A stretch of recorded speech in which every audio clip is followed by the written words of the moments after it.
Now let's go into our second half. Let's talk about who is eligible to give blood and the new criteria that's effective as of April 1st, 2014. Tell us more about that. Okay. Anybody that's 18 or over can donate. If you're 17 years old and have the permission of your legal guardian or a parent, then you're also able to donate. Okay. You need to weigh at least 110 pounds. And otherwise, you really just want to be healthy and feeling well on that day. Okay. So if you had a cold the day before, maybe not the time to come in to do that. Yeah, if you're not feeling well that day. That day. Yeah, okay. that day. Okay. Then obviously we don't want you to come in and donate. Okay. But if you're feeling well on that day, it should be more than safe for you to come in and donate. Okay. How often can you donate blood? Well, you can donate every 56 days. Now we do have some special collections where we only collect platelets or plasma. For that you can come in every 14 days. Okay, why the 56 and why the 14? Well, the 56... It's kind of odd numbers. Yeah, well, the 56 days, or 8 weeks if it's easier to look at, or 2 months sometimes. That makes it look like a more of a round number. It's really related to how quickly your body replaces what we take out. Oh, okay. So the platelets and plasma, really your body can replace those in anywhere from about 2 to 3 days. The red cells are the tricky part.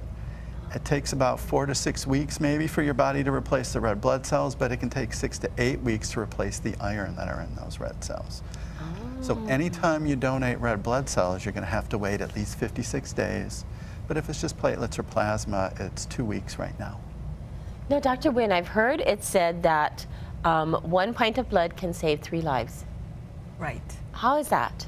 Well, so blood, when I sit down and give a pint of whole blood, it looks red. Yes. But it's not homogeneous. There are actually different components to blood. And we take the pint that comes out of the person's vein, we take it into the lab and we separate it into its components. Because the different components, like Dr. Coven says, can in separate ways used to target therapy to the patients who need it. And those 3 components are red cells, the red part, which carries oxygen, as Dr. Coven says, and then the yellow part, the liquid part, which helps you clot when you're bleeding. Oh. And then there's another part, which is also yellow or white, called platelets, and those also help clot. And so for patients in the hospital with different types of conditions, the physicians, their doctor might order either the red cells, let's say for a woman who's delivered and has obstetric bleeding, or a trauma, or a motor vehicle accident, or if it's a burn victim or a liver failure transplant case, they would use the yellow part, or plasma, the liquid part. Or if it's a patient that just had chemotherapy or an open heart surgery, they might need the platelets. And so what we try to do is we try to make sure that there's enough of every component to meet the needs of the patient. And so what we do is we try to get the inventory of what our hospitals need every single day. And then based on that, we call our donors to donate that type of blood or those specific components. So really the best thing to do is to match the donor's type and the components to the patient's need. And that's our job, is to make sure that there's a good match every single day. Thanks for simplifying that. That's good. You know, and another way I like to talk about what the different products do or the different components do is just look at the process of donation. So when you donate, we want to use the red cells are going to bring oxygen to all the tissues of the body, which are what they need to function and to survive. But when we take out the needle, the first thing that's going to happen are those platelets are going to go to where that needle was, and they're going to make a little plug so that we stop bleeding. That little plug, though, isn't that strong, and it can break apart. So after that, all the clotting factors in the plasma are going to come. They're going to strengthen that clot, and they're actually going to start the healing process. So hopefully in a day or 2, you won't even know that there was a hole there anymore. So that even applies when you have a cut? That's right. Exactly. Interesting. Yeah, so again, to talk about the donor criteria, they really are based on 2 things. One is we want to make absolutely certain that the patients get safe blood. Okay, right, But that's 2, good. we deal with healthy donors. We really don't have a lot of patients at the blood bank. We want to make sure that in giving blood that we're not harming you, that it's safe. So for us, the criteria are about patient safety and donor safety. And then the third thing I want to bring up is we have more than a finite amount. Our bodies, what we are taking from a donor or asking donors to give is excess. Okay. And all of our bodies, if we're healthy, will make up what we give. And they will recreate it either within several days, as Dr. Koven said, or up to a month or two. So we never want to take more than a donor can give. And our bodies absolutely make up what we give. Isn't that a miracle in itself? It is absolutely a miracle. Now, we talked about the changes that new criteria that came into effect April 2014. What are some of the recent changes? Great question. They all started April 1st. Okay. And we should probably at least point out to begin with that, because everybody was kind of worried when we first made these changes, is the blood still going to be safe? And the blood is absolutely as safe as it was before. In fact, most of the changes that we made have really been on the mainland for a number of years now. Okay. So we let the larger blood centers make a lot of those changes first. Okay. Then we can look and see how they did. They tested it all first. Exactly. Okay. And it all went very well. And we also know, because new stuff is coming out in the medical literature showing that it's perfectly safe for these donors to donate. So once we let some of the big blood centers make these changes, we see that it's safe, then we feel a little more comfortable making the changes ourselves. Okay. And so some of the key changes are, it used to be anybody who ever had any type of heart disease was not able to donate. Now, and there are a little bit of variations here and there, but overall the way to think about it is if you've been 3 months, if you've seen your doctor, it's been 3 months and you haven't had any symptoms, you have no restrictions on your activity, it's perfectly safe for you to go ahead and donate.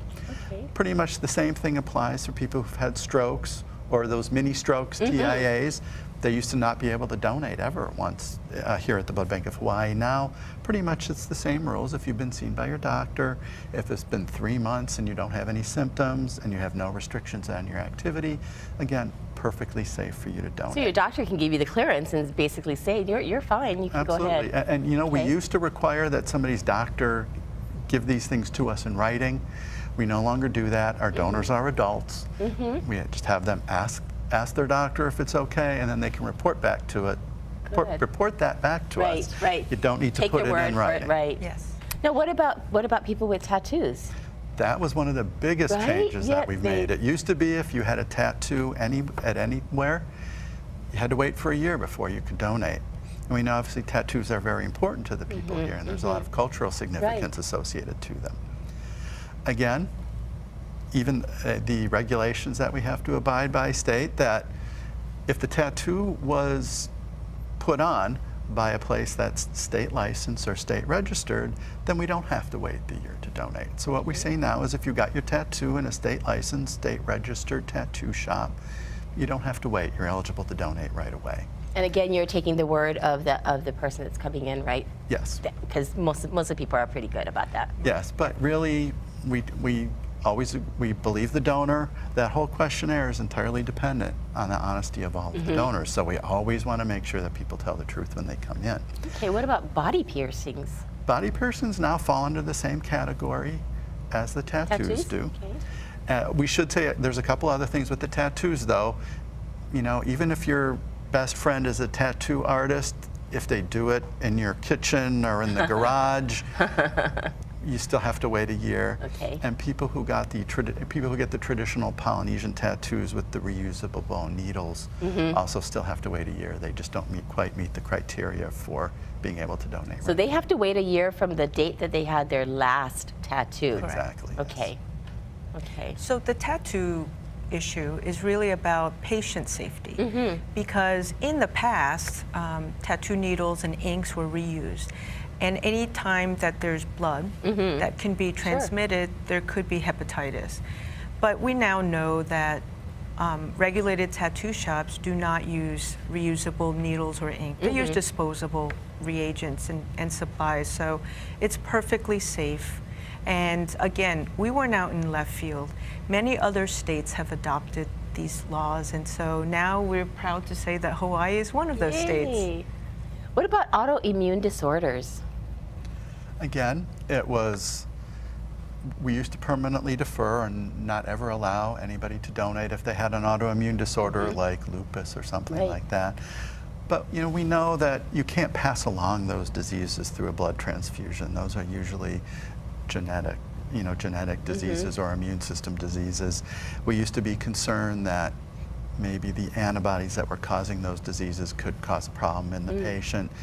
But we have a long history now of, and even on the mainland, of letting those donors donate, transfusing that blood into other people, and we know that patients don't get symptoms and they don't get those diseases. It's perfectly safe for those people to donate as long as they're feeling healthy and they're well on the day of donation. I was going to say, okay, so the hot topic recently has been Ebola. Oh, yeah. How is that affecting what happens at the Blood Bank of Hawaii? Well, the whole blood banking community throughout the country has been looking at this. There's a couple things that are very easy for us to say. Number one is the countries where Ebola is most prominent are actually the same countries that are what we call a malaria risk country. So anybody coming back from those countries is not allowed to donate for a year after coming back, well past a year because your body will recycle the blood, is that it, or? Well, it's a year mainly because of the risk of malaria. We don't have a test for malaria, but it's thought if after you come back, if you don't come down with malaria within the next year, then you didn't get it while you were there. And so then it should be perfectly safe for you to And that's the same thing basically with Ebola, but we're seeing symptoms happening right away. Right. So and the thing is, the 1 year mark would be safe. And the countries overlap. So anybody that comes back from one of those Ebola countries, you're already not going to be able to donate for a year because that same country is what we call a malaria risk area. So they won't be able to donate coming back from those countries. In addition, we know that people aren't really contagious until they have symptoms. Well, if you have symptoms, we don't allow you to donate on that day. The other thing is, because you're not feeling well. You don't meet the healthy and feeling well on the day of donation. Also, after every donation, we tell donors if you don't feel well after you donate, to let us know right away, and that blood is destroyed. Destroyed. Okay. That's to keep everything safe. Absolutely. Lauren, you raise a really good point, which is, although we are in the middle of the Pacific, the Blood Bank of Hawaii is very carefully monitoring what goes on, outbreaks. Of course. So, for instance, in Asia, we are very concerned about dengue, which is a mosquito-borne infection. And it's still something to be concerned about. Absolutely. So we have something in place, actually, that deals with dengue, both from a donor criteria, and then after someone donates, if they come down with symptoms, we have a method of pulling those donations that they donated and even calling the hospital if needed.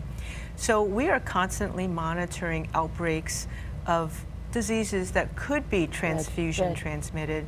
And actually, Dr. Coven and I just came back from an international meeting in Philadelphia.